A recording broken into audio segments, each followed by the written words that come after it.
Hi friends, কেমন আছেন সবাই? এখন সকাল 7:30 বাজে। বাপের বাড়িতেই আছি। বাড়ি গেছিলাম, আবারও এসেছি। বাপের বাড়িতে আজকে গৃহপ্রবেশ অনুষ্ঠান। এই দেখুন, আমার মা, বাবা, ভাই তিনজনে মিলে ওরা মন্ত্র পড়ছে। ব্রাহ্মণ মশাইরা এসে গেছেন, তারই কিছু তোড়জোড় চলছে। আত্মীয় স্বজনরা এখনও কেউ খুব একটা আসেনি। মাসির বাড়ি থেকে আর মামা বাড়ি থেকেই এসছে, আর আমরা এসে গেছি। সবাই একটু বেলা হলেই আসবে।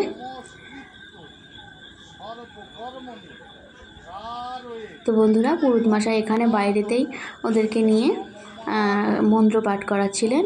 এরপরে ওনাদেরকে গৃহপ্রবেশটা করিয়ে দেবে। সেটা নাকি 8:30টার মধ্যেই শুভ আছে, ওই জন্য। তো যিনি মাথাতে একটা আড়ি নিচ্ছেন কড়া, আর একটা কোমরেতে ঘড়া নিচ্ছেন, উনি আমার মা। আর ওইটা পাশে আছে ছোটো কাকিমা, আর ধুতি গেঞ্জি পরা ওটা ভাই। আর এনারা সব পুরোহিত মশাই। মোট 4 জন পুরোহিত মশাই এসেছিলেন গৃহপ্রবেশ অনুষ্ঠানে। তো দেখুন, আমরা সবাই আস্তে আস্তে ঘরের চারিদিকটা ঘুরছিলাম। প্রথমে ছিল একজন পুরোহিত মশাই, তিনি শান্তি জল ছিটাচ্ছিলেন।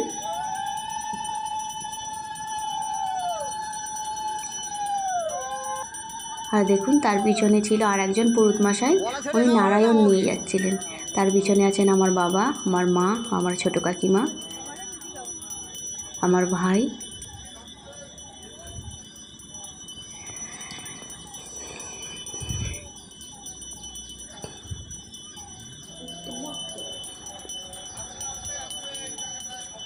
পুকুরের ধারে ঘর, তো ওই জন্য আসতে খুব অসুবিধা হচ্ছিল।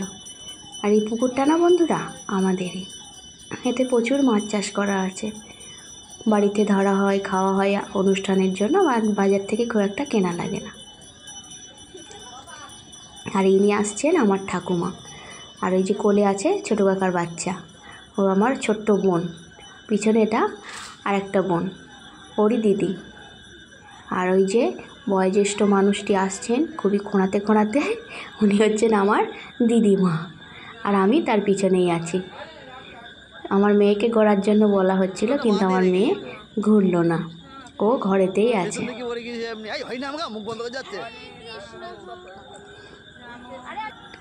আর পিছন দিকটা দেখুন, ভিডিও করতে করতে পিছনের ভিউটাও একটু নিয়ে নিল। ফুল ক্ষেতের, এটা গাঁদা বাগান আর সঙ্গে মৌসুম্বির বাগান। আপনাদের এর আগের অনেকগুলো ভিডিওতে বলেছি। এটা একদম ঘরের পিছনের এই বাগানটি। আর পুজো এখনও শুরু হয়নি, সবে গৃহপ্রবেশের ব্যাপার স্যাপারগুলো হচ্ছে। আর এখানে এতগুলো পুজোর সবই আয়োজন করা আছে। বিভিন্ন ঘট টট আছে, কতগুলো ঘট বসাবে আমি জানি না। সারাদিনে কতটা ভিডিও করতে পারবো তাও জানি না। তো সেটাই একটু আপনাদের দেখানোর চেষ্টা করছি। আর জানেন তো বন্ধুরা, গৃহটা এখনও ফুললি কমপ্লিট হয়নি, কিন্তু গ্রাম্য ব্যাপার তো একটু ছাদ হয়ে গেছে, গ্রিলটা লেগে গেছে। বাবা ভিতরেই উঠে যাও, কেননা এই টিনের ঘরটায় থাকতে মার খুব কষ্টই হয়, ওই জন্য। আর দেখুন, সবাই মিলে উঠানেতে সব ব্রাহ্মণ মশাই ওনারা মন্ত্র বলছিলেন। আর নাকি ঘরের দুয়ারেতে নাকি একটা জ্যান্ত মাছ, সোনা রূপো, ঘি, মধু এসব নাকি রেখে দেখে উঠতে হয়। তো আমরা তারই জন্য ব্রাহ্মণের সাথে মন্ত্র পাঠ করছিলাম। হ্যাঁ, আপনারা অনেকেই হয়তো বলবেন যে গরুটা নিয়ে ওঠেনি কেন, গরুটা কোথায় গেল? হ্যাঁ বন্ধুরা, গরুটা খুবই বড়, তো ও আর ওই পাশ দিয়ে ঘোরানো যাচ্ছিল না, খুব লাফালাফি করছিল। দেখুন বন্ধুরা, সবাই আস্তে আস্তে সারা ঘর একটু একটু করে ঘুরে নিচ্ছে।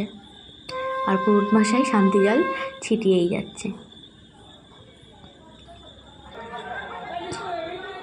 এই যে দেখুন, গরুটা তারপরে ওকে ওঠানো হয়েছিল, কিন্তু ওকে ধরে রাখা খুব মুশকিল হচ্ছিল। ভাই একমাত্র পারে ওকে সামলাতে, গরুর সাথে ফুললি ওর লড়াই চলছে। আর বাবা দেখুন, পুরোহিত মশাই বলে দিয়েছিলেন যে ওকে কিছু খেতে দিতে হবে এবং ধানও দিতে হবে, সঙ্গে কিছু ফল টলও দিতে হবে।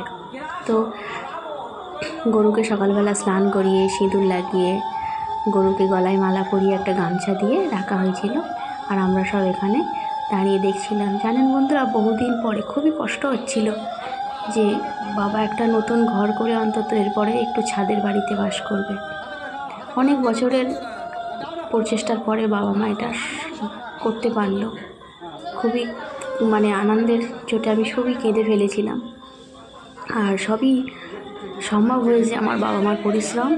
আর এই বাবা গরু পালন করতে খুবই ভালোবাসে, এই গরুর দৌলত। তো আমরা সবাই মিলে একটু গরুর পা ছুঁয়ে প্রণাম করছিলাম। আর ভাই গরুটাকে খাওয়াচ্ছিল। ভাই জানেন বন্ধুরা, ভাই আর বাবা দুজনেই খুব খুব যত্ন করে গরুকে।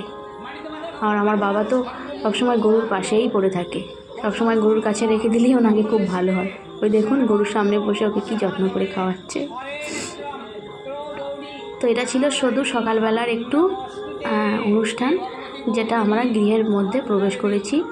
ব্রাহ্মণ মশাই বলেছিলেন যে শুধুমাত্র তোমরা নয়, তোমাদের প্রতিবেশী, আত্মীয় স্বজন, তোমাদের বাবা মা, বয়োজ্যেষ্ঠ যারা থাকবে সবাইকে নিয়েই ঘরে উঠতে হবে। তো যতটা আত্মীয় স্বজন এসেছিলেন সব তাদেরকে নিয়েই ওটা হয়েছিল। এখনও সবাই তো এসে পৌঁছয়নি, আস্তে আস্তে বেলা হবে। তো এই ছিল বন্ধুরা আমার ভিডিওটা। আপনাদেরকে কেমন লাগলো